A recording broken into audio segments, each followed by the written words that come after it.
will call this Yuma Elementary School District 1 Employee Benefit Trust meeting to order at 5:16. Item number 2, approval of the agenda. Do I have a motion to approve the agenda as presented? So moved. Motion made by Bruce. Do I have a second?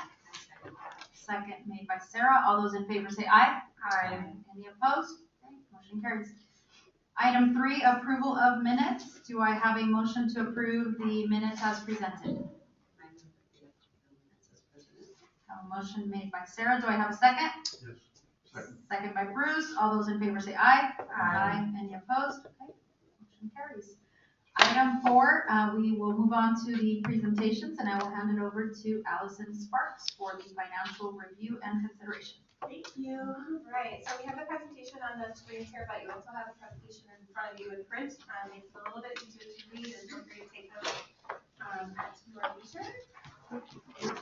Today, the goal will be for us to talk through our claims and how our plan has been running. We're about going to have data that shows about 6 months of our current plan year. We'll review that, and then I'd like to spend the majority of our time talking about the third-party administrator RFQ that we did.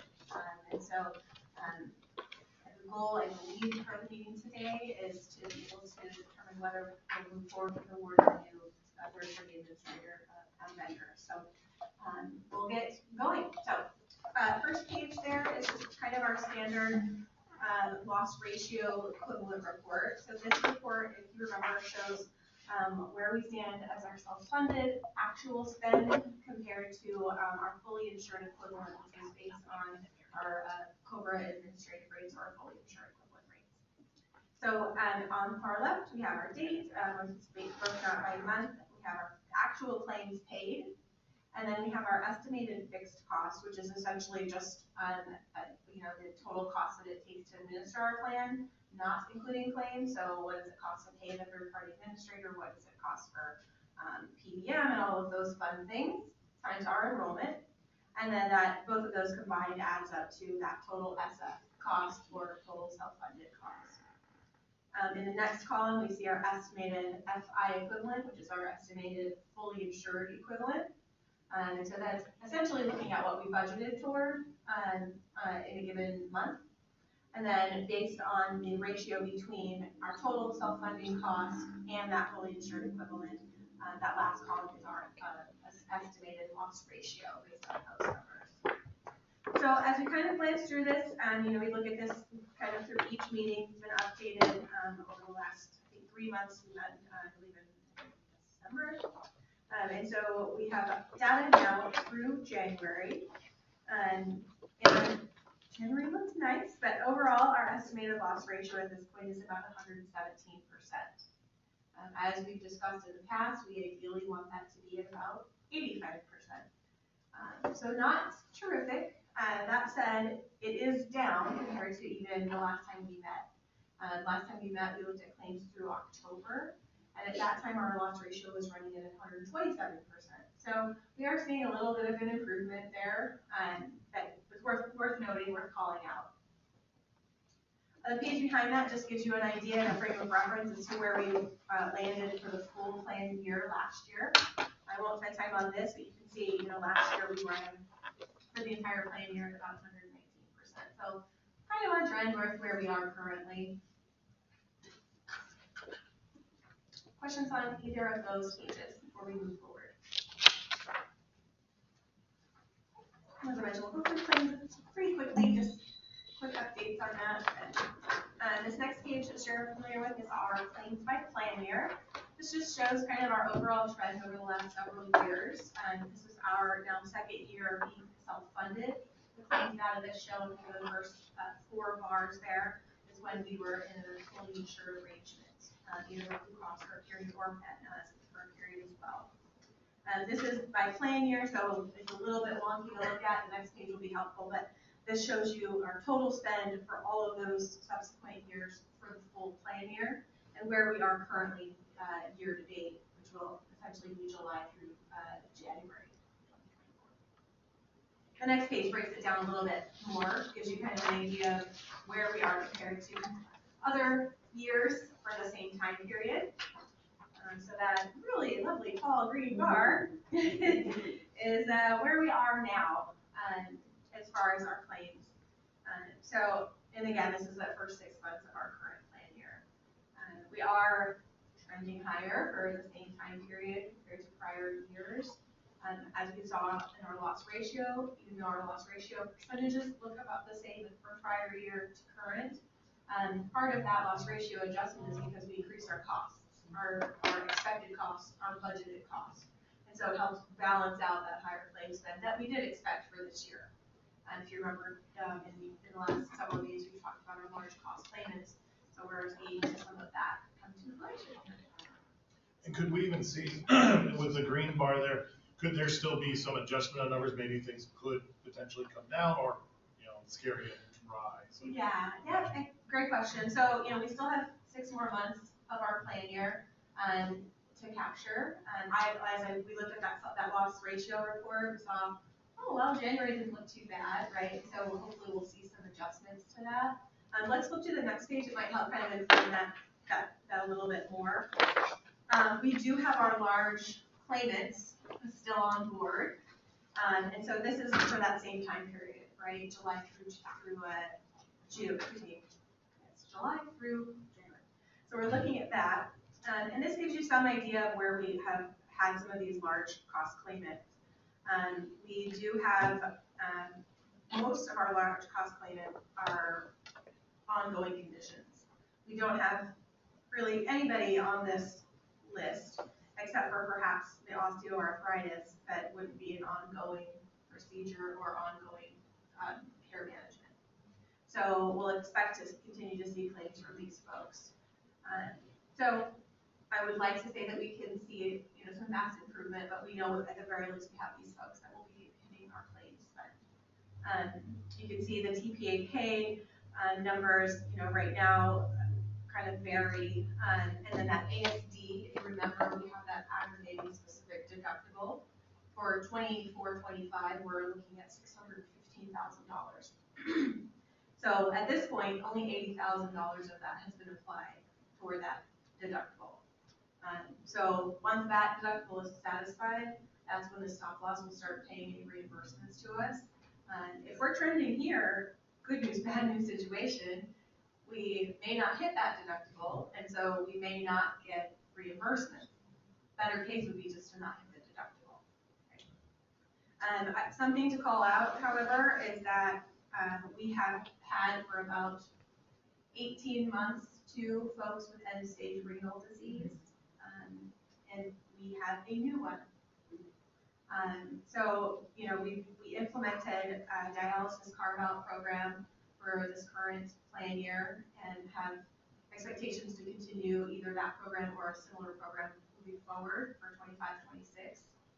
What those programs do, and we'll talk more about that in detail, but what those programs do is essentially carve away the dialysis benefit, which is, claims are very expensive.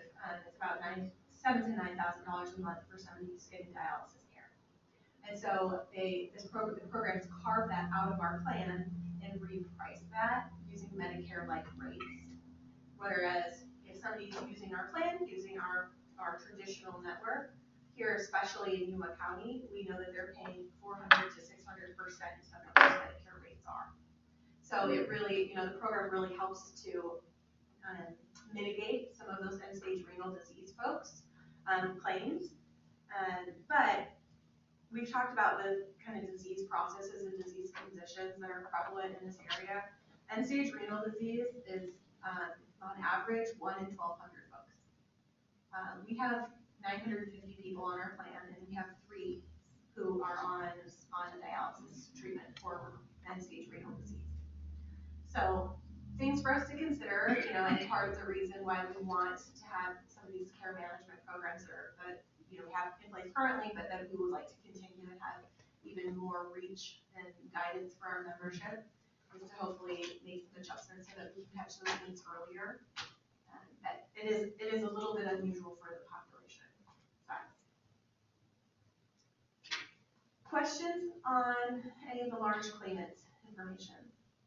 So were you saying for the number of employees that we have, covered people, that this number of individuals on end-stage renal disease is a little bit high. Very high. Yeah, very high. Yeah, it's very high. We would, nationally, we would expect 1 in 1,200 people to have this diagnosis. So to have 3 in a population of about 950 enrolled is pretty extreme, excuse me.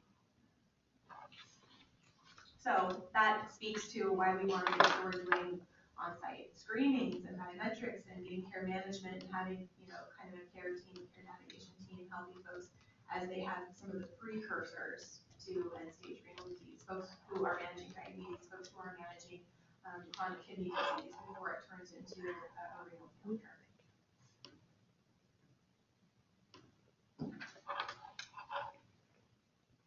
Questions, comments?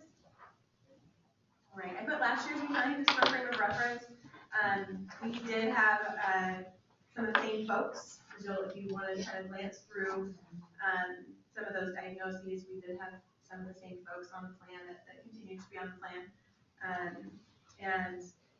Last year we ended up with about $760,000 reimbursed to the district. That said, last year the aggregating specific deductible was much lower at $215,000 compared to the $615,000. So it took less time to get to the reimbursable point. But we are looking at silver lining here, which I'd like to do. As far as our halfway point, we've paid out about $800,000 currently in large claims, whereas last year, over the course of the year, we paid out $2.6 million in claims. So if we continue at least at this same trajectory, hopefully we will not be near that $2.6 million that we spent last year on high cost payments.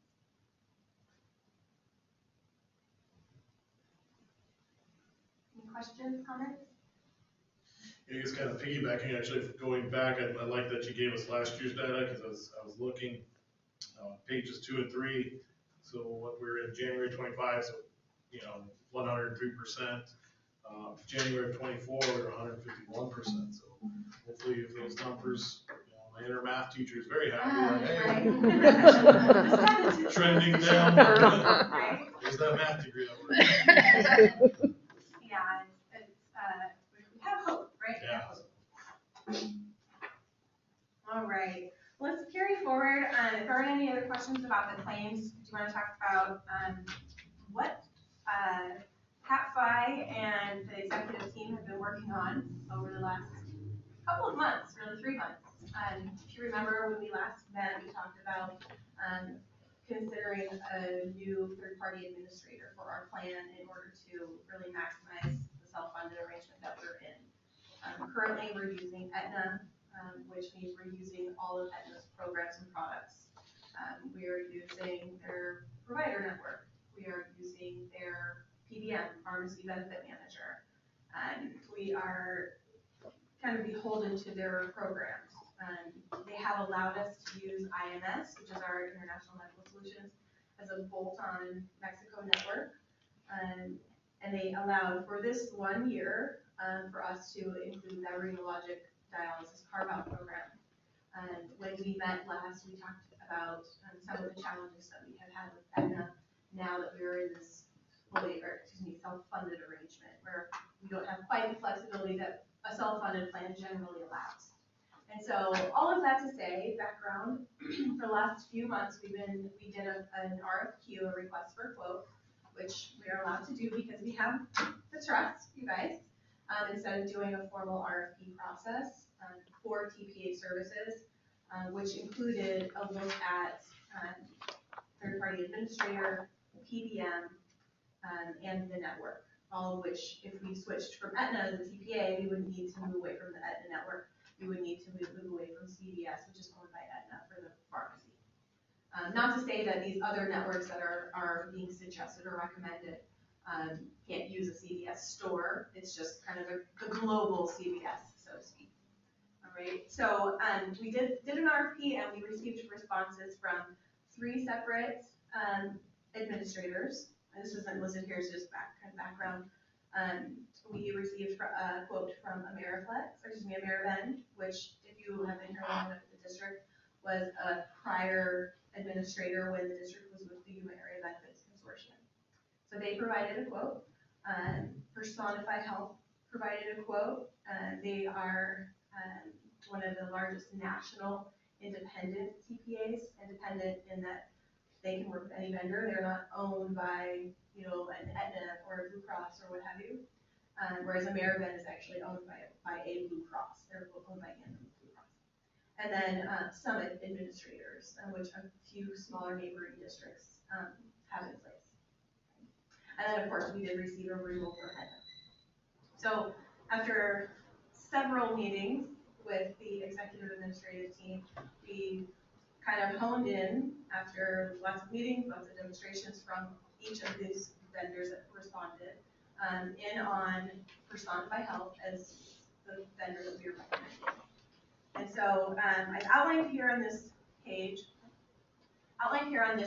just some of the key components of the programs offered through Personify Health as a third-party administrator. The plan itself would still remain completely self-funded. You have the autonomy and flexibility to pick and choose pieces that you want to use as it relates to network, PBM, et cetera. So again, allows us to have really the full capacity of a self-funding plan. So we'll talk about kind of each of these items, and then we'll talk in future pages about pricing and potential cost savings for making this switch. Okay, sound good? Questions on any of the background stuff? All right. Are you gonna talk a little bit about, not just the cost piece, but like any disruption reports around what does that look like from like, you know, employees having to like switch providers? Yeah, we can certainly talk through that. So essentially what we did was, we were looking at the Blue Cross network. And so Blue Cross has basically 99.5% overlap to the current network. Plus they added some in there.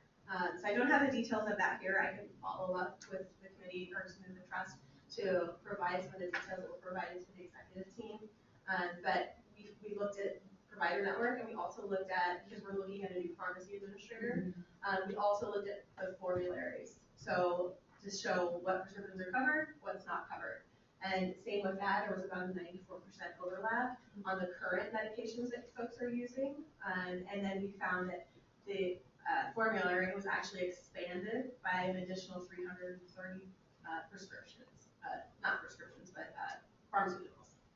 So yeah, that's certainly been vetted. You know, why we feel comfortable kind of making the recommendation. I can certainly send some follow-up. Oh, I trust that. We're doing the same thing at work, so I'm just wondering what. Sure. Yeah. So we can send out the details of that if you like, because it's readily available to share with the executive team. All right. So as it relates to the recommendation, the third-party administrator being recommended is Personify Health. Again, just allows for some additional flexibility in our plan management, point solutions, which are some of the cost-saving mechanisms and plan transparency. Currently, you know, the claims data that I show you is just about all that we get from Aetna. We don't really get very much data analytics. They send us kind of crude numbers. It's very much like what you see when you pay bills each month. It's very crude. It's not necessarily analytical or help to strategize in any way. And after much consideration, we believe that Personify Health will be a vendor that will be able to provide strategy support, as opposed to just pay the claims and be paid. As the network goes, as I mentioned, we're looking at the Blue Cross of Arizona network. Just discuss the overlap there, or any potential disruption should be quite minimal. And then outside of Arizona, we would be looking at the First Health network.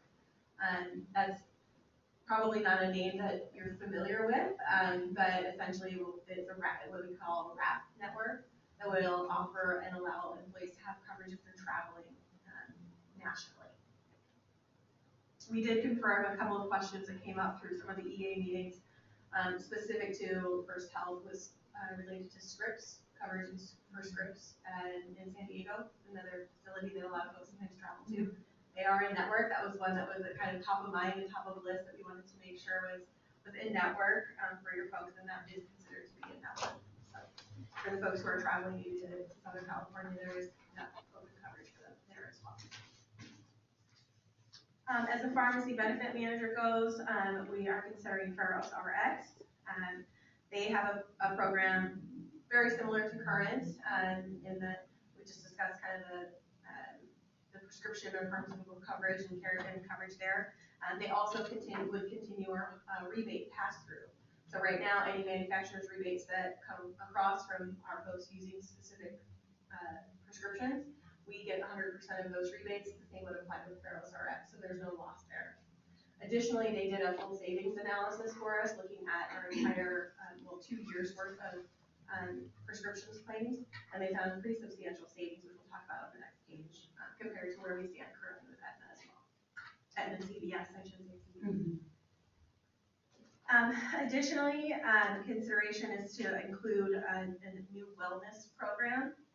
The program is called the CORE program. This is built out through Personify, so it is a Personify owned program. And so just a few items there that kind of outline some enhancement benefits for your employees. They'll have an employee portal, an app where they can, of course, download their ID cards and view claims and things like that, but also has a wealth of health content, criteria, and media library, all that kind of good stuff. They can also complete a full health risk activity assessment that will provide feedback and information that will kind of inform them based on their responses and how they can maybe improve their health or get engaged with health improvement programs.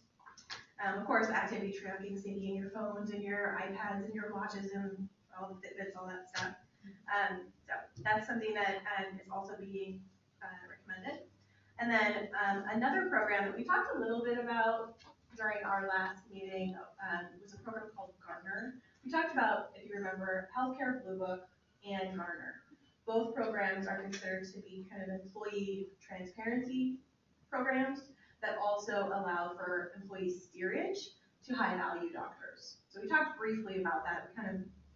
We talked about a lot last time, but we kind of talked briefly about that. And so after vetting out both the Healthcare Blue Book and Gartner and the Win-to-Win program that is, I believe, used at UMass Union and I believe UMass, we compared those, and Gartner is sort of the Personify preferred, but also turns out has the highest return on investment.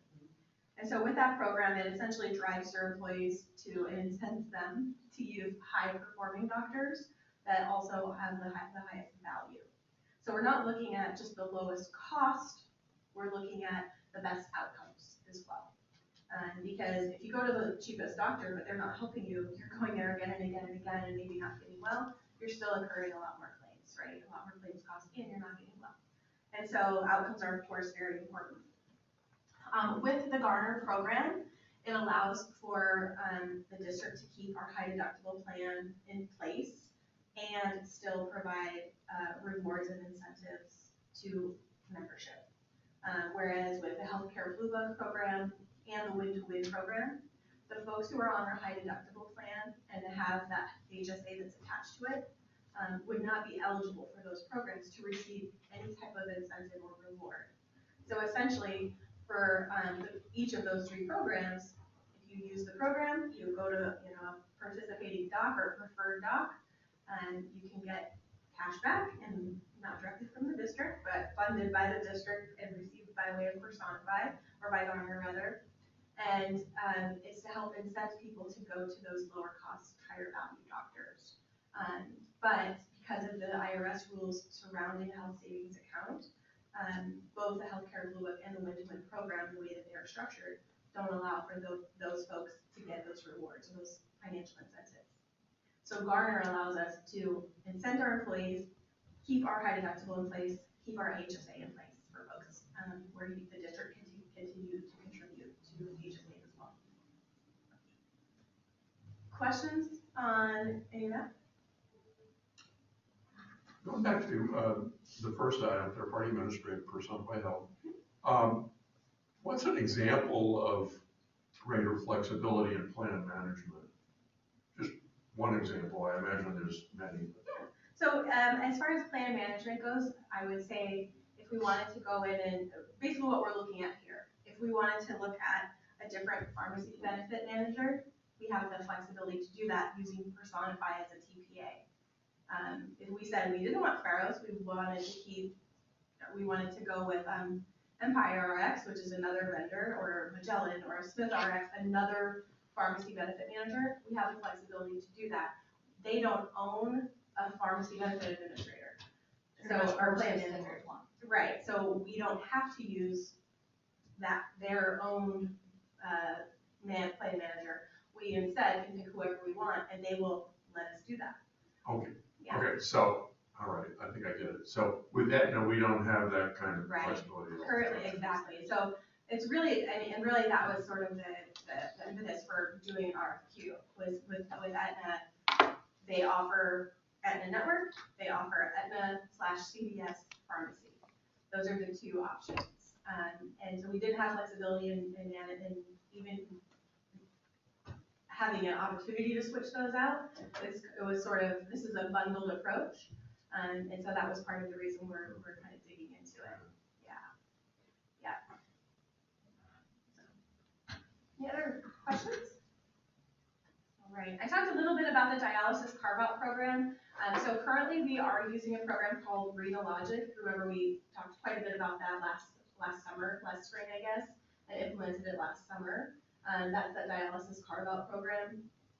Essentially, using Personify, they have their in-house services that allow for that. And so by making a switch to Personify and using their in-house vendor for that service, we will save money on the administration fee that we pay to Renologic currently. And we can talk through the numbers on the next page. But essentially, these are the items that we're looking to swap out.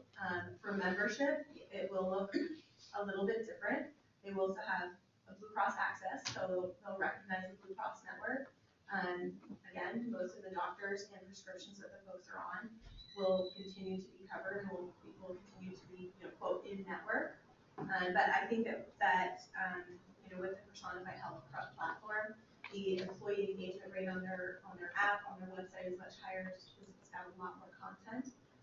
And there is an opportunity for member outreach, in a much more proactive way than what we're seeing currently with Aetna. So those are the qualitative items. The next page we'll go over on kind of quantitative. Good? Everybody have their glasses ready for this page?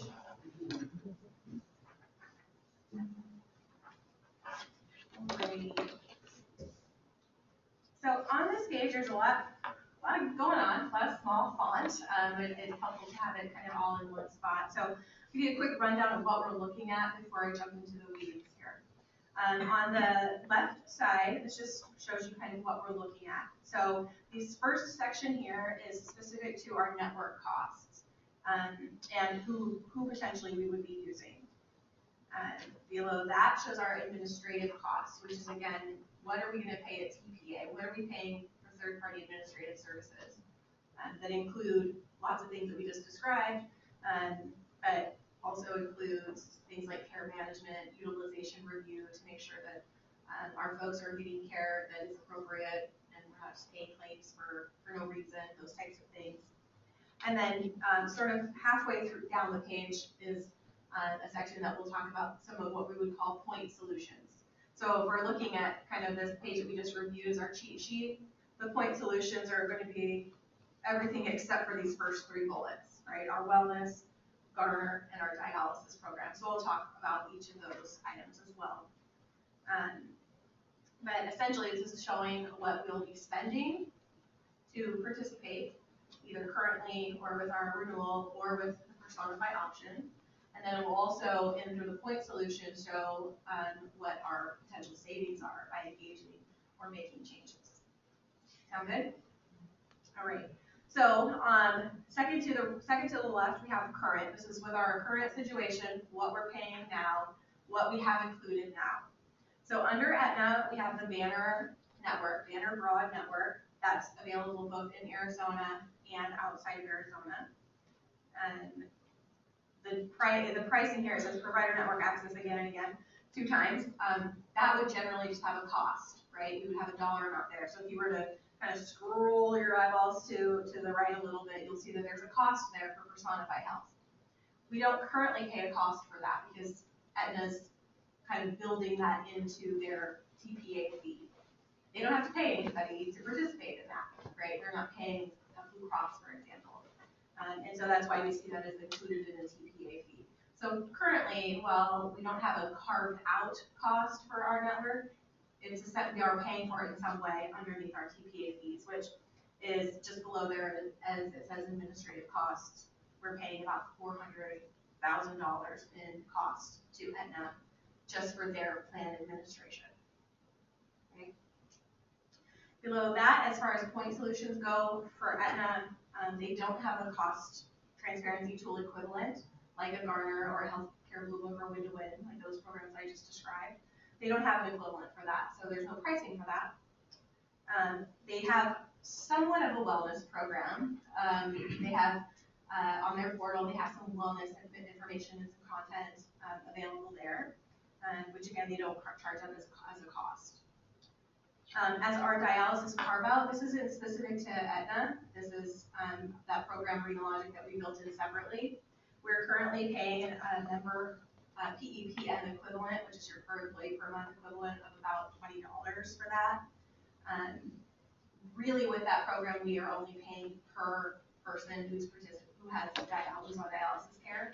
But it's just for math. I had to math it out to make sure that we're looking at it along the same lines as when we look at all of the options.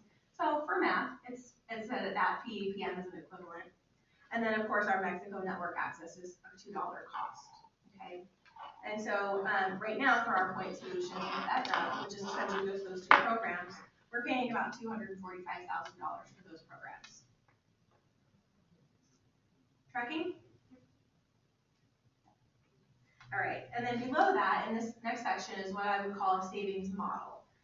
This is the estimated ROI for the programs, the point solution programs. So currently with the savings models, as I mentioned, we did receive some repricing analysis from the pharmacy benefits managers across all of the vendors that responded, not just Personify. We're just looking at Personify at this point, mostly for time. Over the course of several hours and several meetings, you'll be falling asleep. So anyway, so with CVS, we're just showing CVS. They don't have any kind of repricing. It is what it is. So there's no savings model that's illustrated for the CVS. And then as the dialysis carve-out goes, there's an estimated savings by participating in that program of about $207,000. And that's Renologic's pricing. So again, not specific necessarily to Aetna. That's where we are currently. So overall, we're saving about $200,000 by implementing that program. And as I mentioned, there isn't a lot of flexibility to make adjustments elsewhere in our Aetna platform. And so, when we look at the transparency tool, we can't add that in with Aetna. We can't make some of these adjustments that we're hoping to make that will help drive our claims down in a significant way. So below that, at the very bottom, we see our plan admin cost after point solutions. So we're taking into account what are we paying for a TPA, what are we paying for point solutions, minus any possible savings, right? So when we look at that number, with Aetna, we're spending about $650,000 per year on our administrative costs for our program. Now it's important here to note this has no bearing on any of our claims at this point. This doesn't include any of our claims costs. This doesn't include our stop loss insurance, right? That reinsurance that helps cover the whole trust, the whole pool. That's something that will be a later conversation because we need to have additional claims data through March in order to get firm numbers on expected claims and all of that for next year. That said, the decisions related to the TPA can be made ahead of getting those final numbers. So we're spending, again, about $646,000 with Aetna currently. In the center, we see the Aetna renewal. I'm not going to go through all of that for sake of my breath and your time, but all things basically exactly the same as current. We did see a slight increase to the TPA fee from Aetna, which results in about $7,000 of an increase. So a real marginal increase related to our admin fees with the Aetna renewal. And then below in that kind of goldish color is just a note that, we would not be able to continue with Reno Logic if we stay with Aetna. They had indicated that the 24-25 plan year was an exception year for us to have that program in place. So if we carve that out too, we would be looking at, 852 basically compared to the 652, because we wouldn't potentially be saving that $200,000 on dialysis. Questions, thoughts?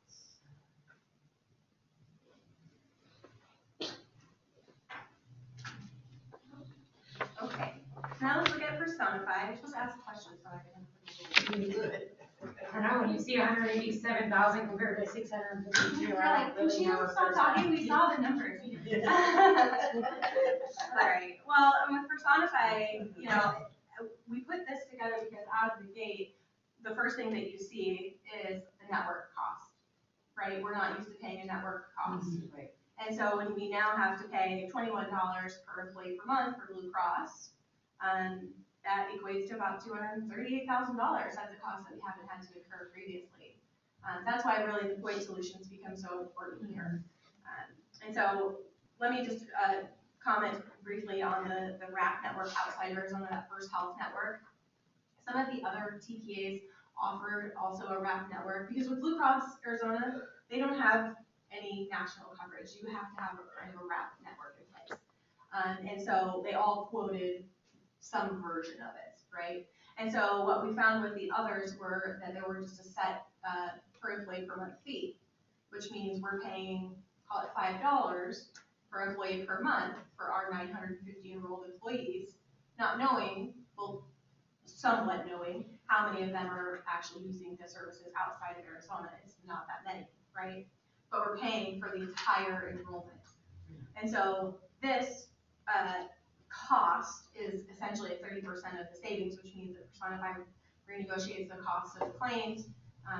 Say they save $100, they're getting $30 of that savings for those claims that are processed for the First Health network.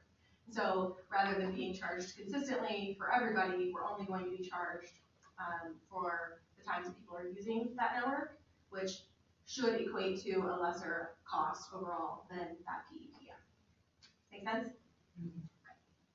All right, and so then as far as administrative costs go, the TPA fee is pretty close to current, nothing too wild there, compared to the Aetna costs, right? And then, excuse me, and then below, when we get into our point solutions, we see Garner, that program, costs about $17 per employee per month. It's important to note here that that's their cost to administer the program, but also the top part helps cover any incentives that we want to budget to help incent our folks to use the program, right? So that's why what we see there. And then as far as our wellness program, that's our core. The complete program, we're not recommending that at this point, so that's not hugely important, but just so you know, there's another option to get even more into the wellness world. At an additional $8. And then this is reflecting their in-house dialysis carve-out program, so there's no fee for it. It's $0 per employee per month to have that program. And it, much like the First Health network, they charge kind of a savings amount. So as I mentioned, they're negotiating down those dialysis claims, and they're going to take a portion of the savings, is 14% of those savings. And so there's not really an actual charge to that. And then, of course, keeping our eye on that Mexico network. So to add in our point solutions, we're looking at about $250,000. And so there's a chunk of that that's less because of removing Reno Logic's admin fee, but then sort of just swapping it out with the Garner fee. So our point solution cost is about the same, even though we're essentially adding in a brand new point solution through Garner. Make sense? And then below that, in our savings model, we have our Pharos RX repricing. Again, they did a full repricing of all of our claims, RX claims for the last 24 months. They estimated an annual savings, so they looked at 2 years, but they estimated an annual savings of over $400,000 by moving to their formulary and using their savings. So that's why we see that minus 421,000. Again, Aetna and CVS have, they're the same company, and so even though we are still getting rebates from them, which is terrific, we would still continue to get rebates through AmerisourceRx as well. And then that transparency tool, again, Garner, the expected savings for that program is about $246,000 as well.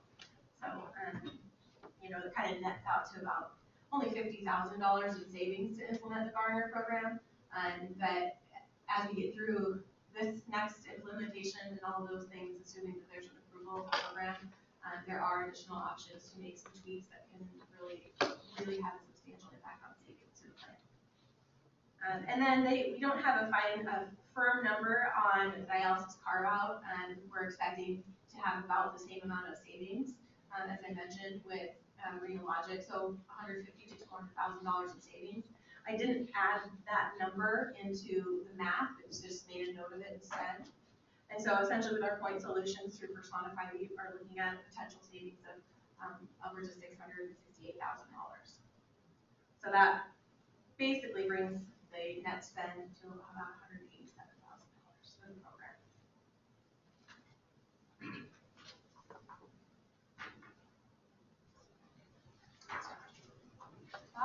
That's a nice job. So say in the middle column, you've got 400,000 as the estimated admin fee, and 245 as the point solution.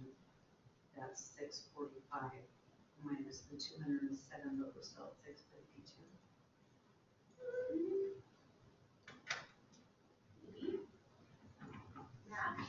Yeah, you're right, it's gonna be about 400. I'll remap that.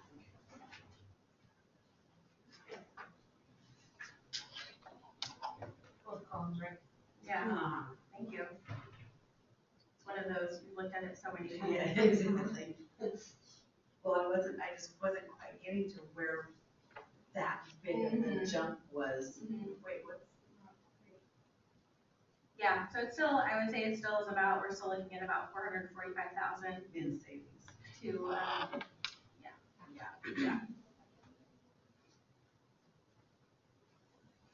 I don't know how I missed that. Again, one of those things. Any questions about any of the programs?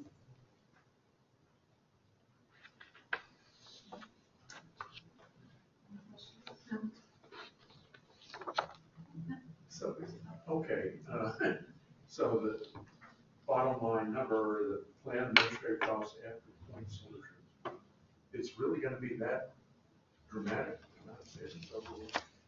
That's what the analyses show. Yeah, that's what those analyses show. The big one here, obviously, is the pharmacy. That's pretty significant, savings and claims. And so it may not show as an administrative savings, we will have still a set invoice for the admin fees of this $35 and change or this PPM amount. But the savings that are reflected in the savings columns at the bottom are expected to be seen in the claims. We'll expect to see those in plan savings and the claims, not necessarily in the total admin costs. Admin costs are not really going to change much. They'll stay in line with what, they won't change month to month. They'll stay in line with the enrollment count, right? So it's per employee per month basis. But adding in these point solutions or adjusting the pharmacy, we're expected to see that 668, for example, we're expected to see that by way of claims decrease.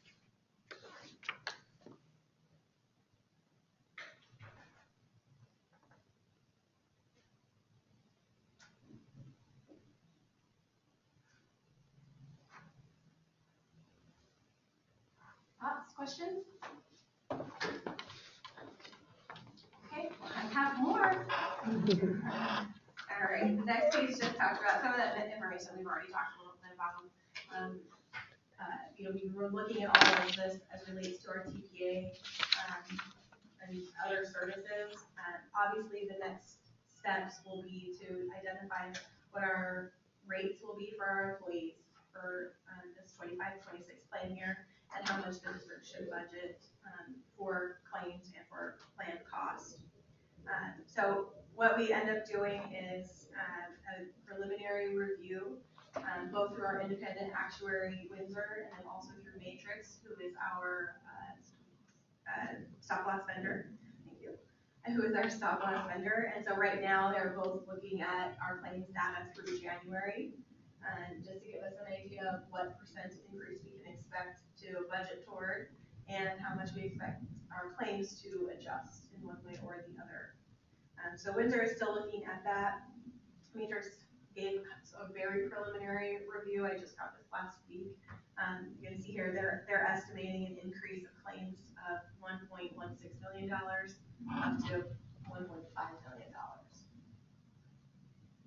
So we talked about some of our large cost claimants, right? We know they exist. And we also expect higher medical costs just in general, claims costs going up for the same service that they were 5 years ago, just going up. Medical trend to cover that aspect is about 9% at this point. So if we're considering we have maybe $1.5 million in our own claims and perhaps trend on top of that, we're looking certainly in the double digits for an increase. But we won't be able to finalize those rates or get kind of a better look until we have claims data through March.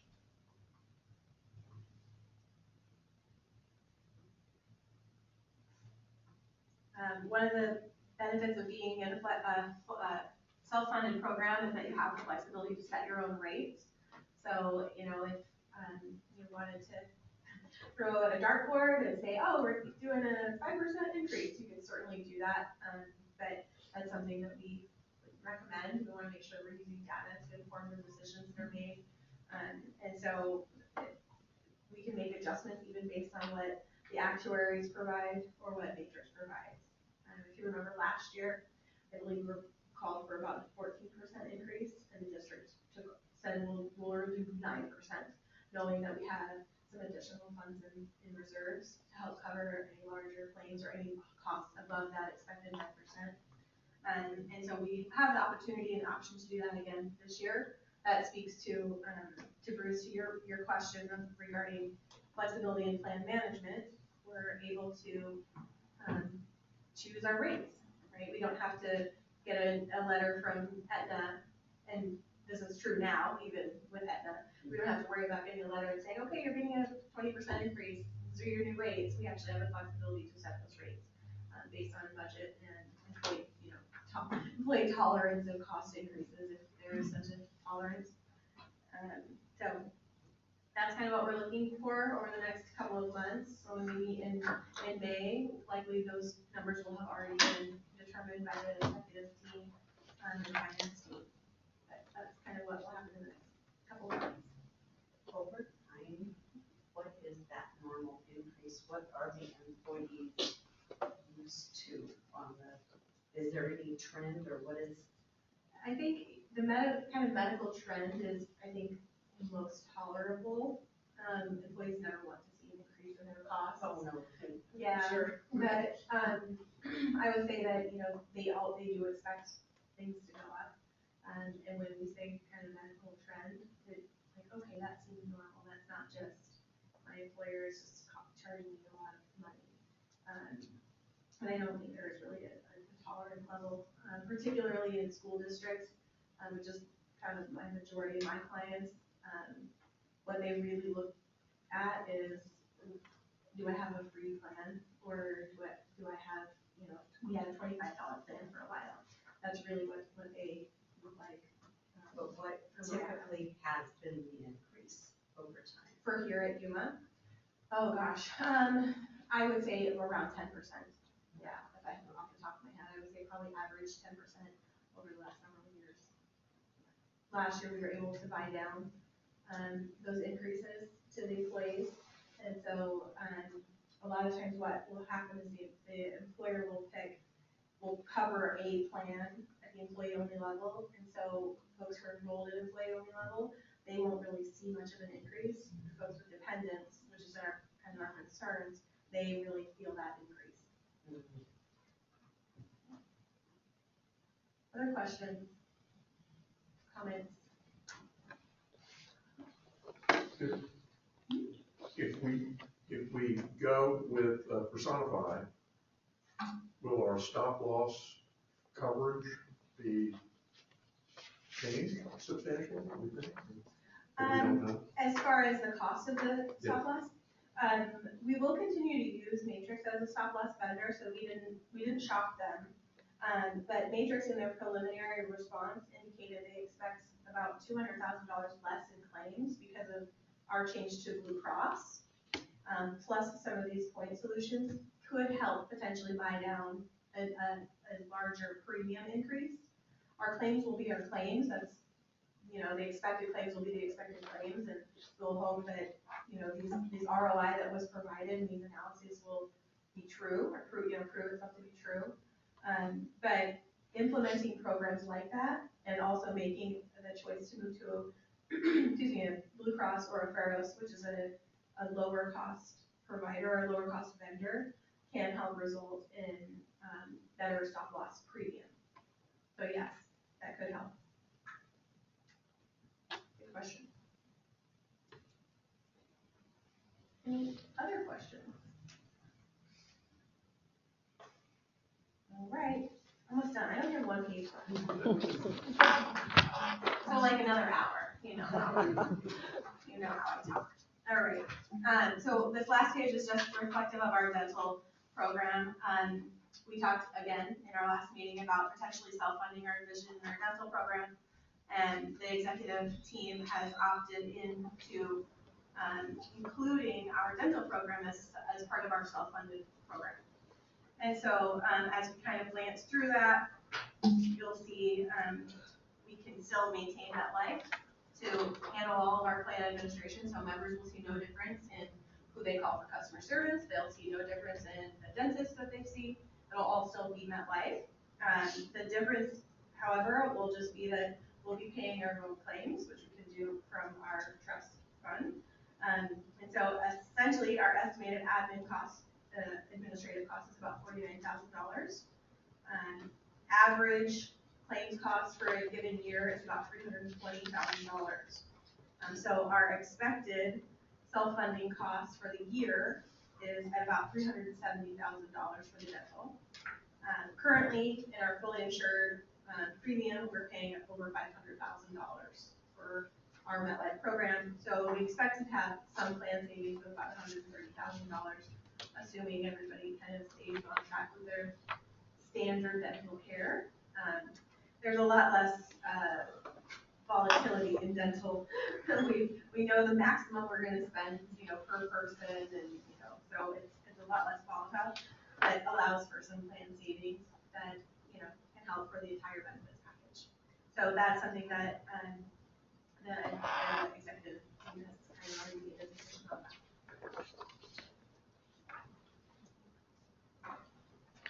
Questions, comments on the self-funding of the dental program, or anything that we've discussed?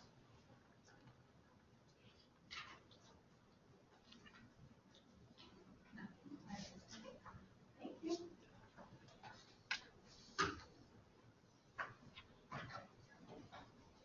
All right, any other questions from the board? No? Okay. Item 5, for the good of the order, does any board member have anything you want to see at the next meeting or discuss further? Okay, then we will adjourn at 6:09 p.m. I think we'll list as an action item to. Oh, I'm sorry. That's okay. Dennis is going to handle it at 4.2. So is somebody going to step A- in? For A2. No? Is there another presentation, or do we just? I don't have anything else. You didn't say anything? Would you like me to say we'd like to have an action item? Yeah, pretty much. That's basically what. Okay. Sorry, I didn't see an action item on here, so. No worries. It's possible, but that way, if it's approved by the trust board, we can carry it on to go forward. Okay, so we need, let me go back to that page.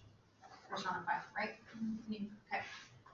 so action item, to approve the TPA recommended by the executive administrative team for the Yuma Elementary School District 1 Employee Benefit Trust to, choose personified TPA. Moving forward, do I have a motion? Okay, motion made by Sarah, do we have a second? I'll second. Second made by Chris, all those in favor say aye. Aye. Aye. Any opposed? Motion carries. Okay, now moving on to item 5. Any good of the order? No? Allison, I don't know, I think I requested about, maybe it was at the November meeting, but do we, get to see the financials as we're making these decisions? As the trust goes, usually Dennis provides the report, and so I I think, just haven't seen one yeah, I think that's what we're. in any of our meetings, so. Yeah. I think we want to include that moving forward. We want to follow see financials if we're going to be adding action items that we approve. Yep, I'll, So whether that's the bank statement, just something that we see, what the balance is, okay. please. All right, now we will adjourn at 6:12.